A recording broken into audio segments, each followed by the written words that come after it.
ശക്തമായിട്ടൊന്ന് മനസ്സുറന്ന് പറയുക. അത്രേ ഉണ്ടാവുള്ളൂ നമ്മുടെ പലരുടെയും പ്രശ്നങ്ങൾ. ഈ അടുത്ത് ഒരു തിയറി കാണാനിടയായി. അതിന്റെ പേര് കഥാർസിസ് എന്നാണ്. അതിൽ പറയുന്നത് ഇങ്ങനെയാണ്: നമ്മുടെ വലിയ വലിയ പ്രയാസങ്ങൾ ട്രസ്റ്റഡ് ആയിട്ടുള്ള ഒരാളിലേക്ക് ഷെയർ ചെയ്യുന്നതിലൂടെ അതിന്റെ ഭാരം പകുതി കുറയ്ക്കാൻ പറ്റും എന്നുള്ളതാണ്.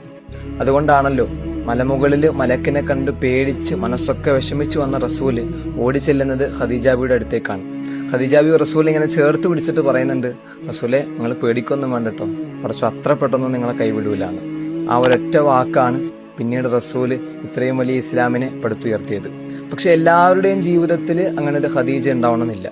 അങ്ങനെയുള്ളവരോട് പറയാനുള്ളത്, നമ്രൂദിന്റെ തീക്കുണ്ടാടത്തിന്റെ മുന്നിൽ നെഞ്ചും വിരിച്ച് നിൽക്കുന്നുണ്ട് ഇബ്രാഹിം നബി. ആ സമയത്ത് ഒരു മലക്ക് വന്ന് ചോദിക്കുന്നുണ്ട്, നബിയെ എന്തെങ്കിലുമൊക്കെ സഹായങ്ങൾ ആവശ്യമുണ്ടോ? ആ സമയത്ത് ഇബ്രാഹിം നബി പറയുന്നുണ്ട്, സഹായങ്ങളൊന്നും ആവശ്യമില്ല, ഏൽപ്പിക്കേണ്ട ആളെ ഞാൻ ഏൽപ്പിച്ചിട്ടുണ്ട് എന്ന്.